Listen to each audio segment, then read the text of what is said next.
then a stethoscope to auscultate, and the spirit container with the lead, spirit swabs, and a kidney. I'm using a kidney tray. We can also use a paper bag, and we need a record sheet and a blue pen to record it. First of all, we have to identify the patient, and then we should explain the procedure to the patient about the procedure. And then the patient is sitting, my patient is sitting in a chair with the back support, and the feet is flat, the legs should not be crossed. Now we have to wash our hands before the procedure, and I would assume now that I have washed my hands. Then I would ask the patient, to place the hand and support it, and the arm should be, the palm of the hand should be facing upward.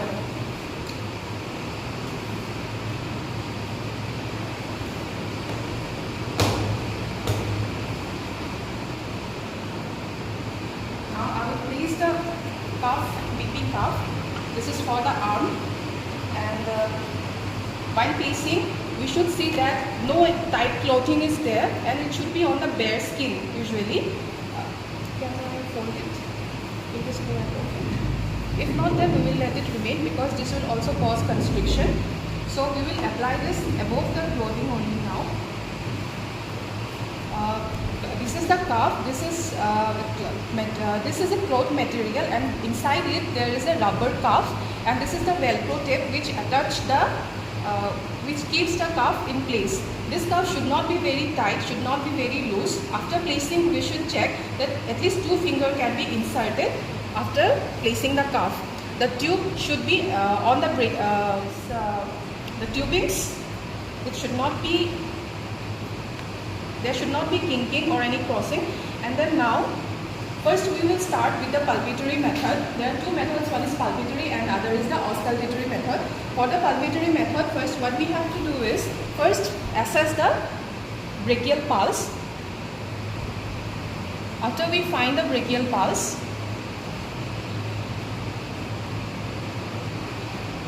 we will open the mercury tank. This is closed. Now we have opened the mercury tank here, and I can feel the pulse here. Now I will close this valve and air valve, and I will pump it and keep feeling the pulse.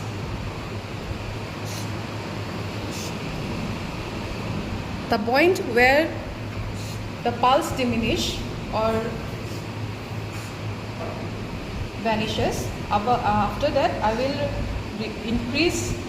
will keep pumping to increase the mercury for 20 to 30 millimeter of mercury, and then gradually I will release the pressure and keep feeling the pulse.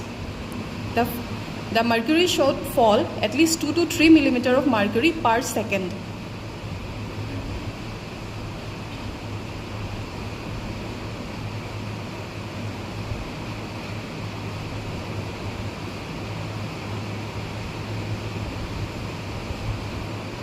I have started feeling the pulse at 100 millimeter of mercury, which will be our diastolic pressure.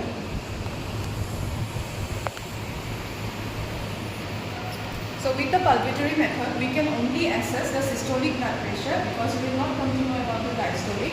Now again we will, with the help of the stethoscope, we will auscultate. We will do the auscultatory method. Before that, we have to clean our stethoscope. This is a spirit container. This is a spirit container. Here we have swabs. First we will clean the earpiece in a rotatory motion. We will use 1 swab for each earpiece.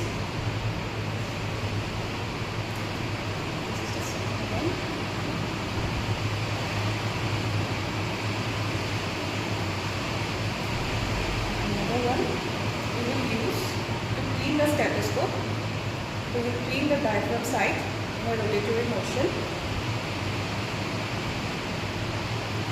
Discard it.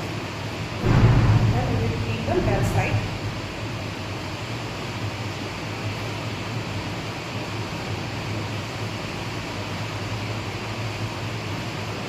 Now we will check the stethoscope. This is on.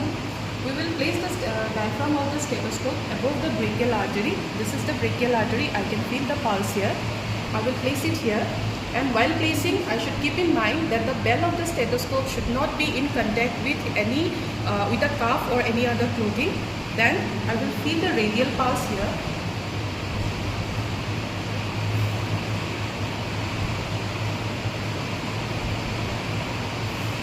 Same like the auscultatory method.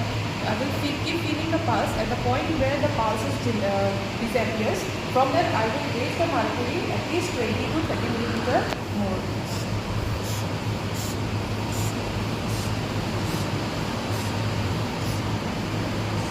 The pulse has diminished. Then I am raising up till 130.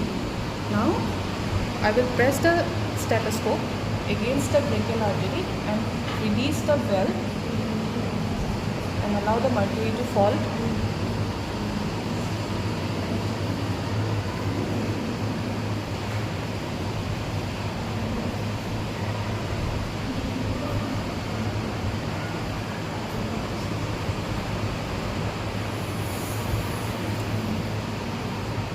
So blood pressure, what I have found is systolic was found earlier only, it was 100, and the diastolic pressure is 60.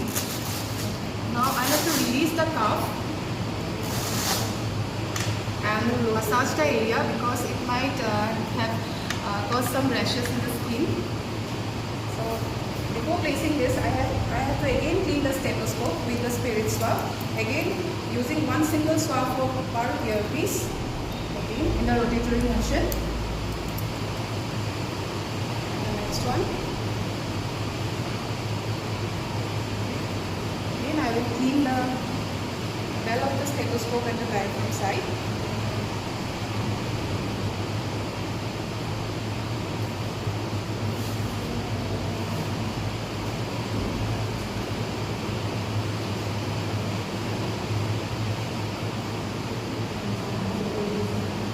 I can place this in the tray bag.